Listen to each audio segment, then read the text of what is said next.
The infamous New York City subway system is an underground world of hopeless despair. With a broken infrastructure, collages of homeless people crapping in public, and the foul stench of riffraff assaulting your nostrils from the runoff of the city. Why in the world would anyone want to name a sandwich shop after this place? Well, that's exactly what Peter Buck and Fred DeLuca did with the Subway franchise. Peter Buck, a nuclear physicist, and Fred DeLuca, a kid just trying to pay through college, came up with the idea to open a sandwich shop together that was originally called Pete's Super Submarines in 1965. And just 3 years later, the name was changed to Subway.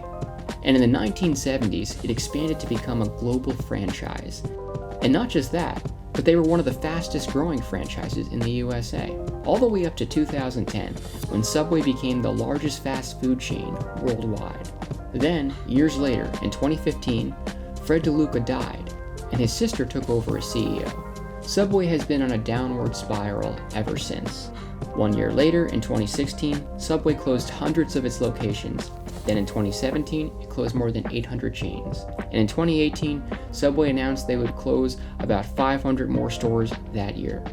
Now that we got the backstory out of the way, let's get down to the juicy bits that led Subway to its decline. One of the most notable controversies surrounding Subway was their spokesperson, Jarrett Fogel, who advocated how eating Subway's food helped him lose over 200 pounds in their commercials. But Jarrett was a real sicko.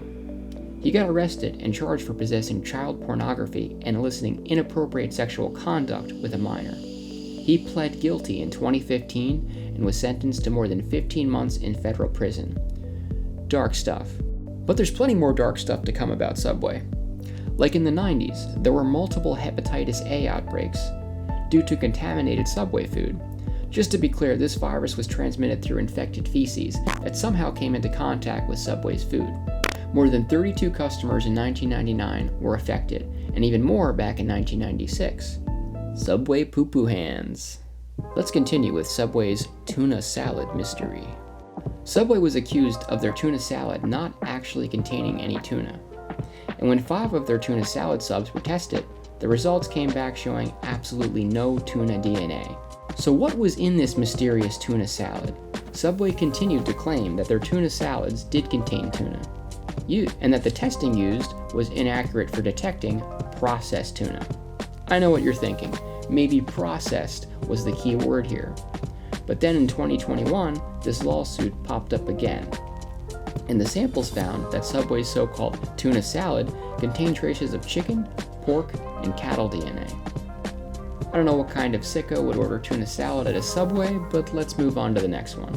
The chain was also hurt when the Supreme Court of Ireland ruled that their subs were too sugary to legally be considered bread.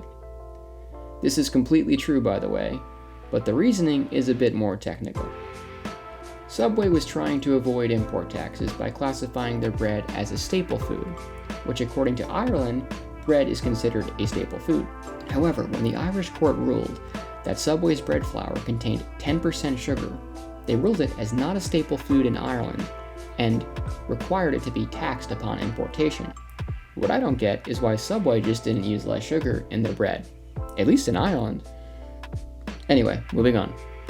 Ironically, much like the smell of New York City's Subway, Subway restaurants are known for having a pretty foul stench. Who in their right mind wants to eat at a place like this?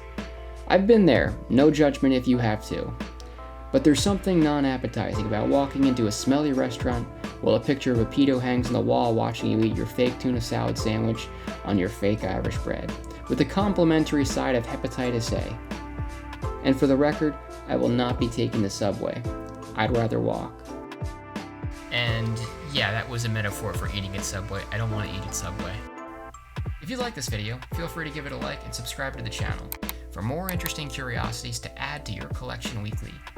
Thank you, and see you next time.